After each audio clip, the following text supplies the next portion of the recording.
di sebuah bisnis untuk membayar sesuai dengan rencana. Yang kedua, dapat dilakukan untuk pembayaran dalam kegiatan kehidupan sehari-hari.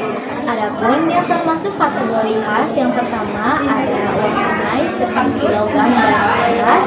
Yang kedua itu disimpan di dalam bank dalam bentuk buku tabungan atau giro.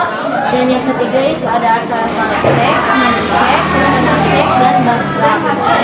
Adapun yang tidak termasuk ke dalam kategori kas yang pertama itu ada deposito berjangka, kedua itu ada buku tabungan giro yang sudah tidak dapat digunakan, yang ketiga itu berharga seperti saham dan obligasi, yang keempat itu ada pasal tadi, sek mundur, perangko pos dan dana cadangan.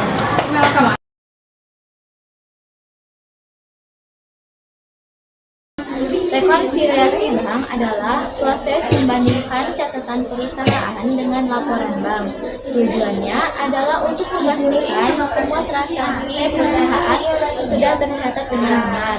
Adapun manfaat dari rekonsiliasi bank yang pertama, mengidentifikasi kesalahan bank, dua, mengidentifikasi adanya penipuan.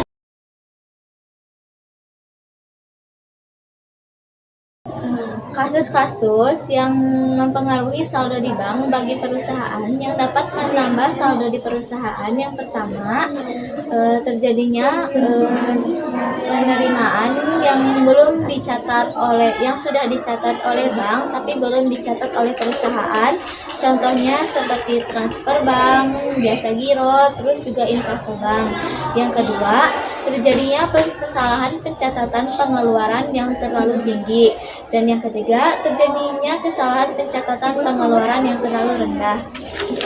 Sedangkan yang mengurangi saldo perusahaan yang pertama, terjadinya pengurangan yang sudah dicatat oleh bank tapi belum dicatat oleh perusahaan. Yang ketiga, terjadinya kesalahan pencatatan pengeluaran yang terlalu rendah. Dan yang ketiga, terjadinya kesalahan pencatatan penerimaan yang terlalu tinggi. Dan yang terakhir, setoran cek yang ditolak atau tidak cukup dana.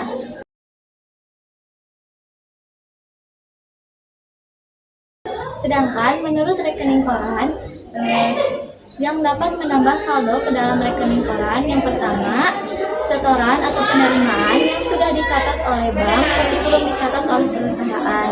Yang kedua, terjadi kesalahan pencatatan pengeluaran yang terlalu tinggi. Dan yang ketiga, kesalahan pencatatan penerimaan yang terlalu rendah. Sedangkan yang mengurangi saldo rekening koran, penerimaan yang sudah dicatat oleh perusahaan tapi belum dicatat oleh bank. Dan yang kedua, kesalahan pencatatan penerimaan yang terlalu rendah. Dan yang ketiga, kesalahan pencatatan pengeluaran yang terlalu tinggi.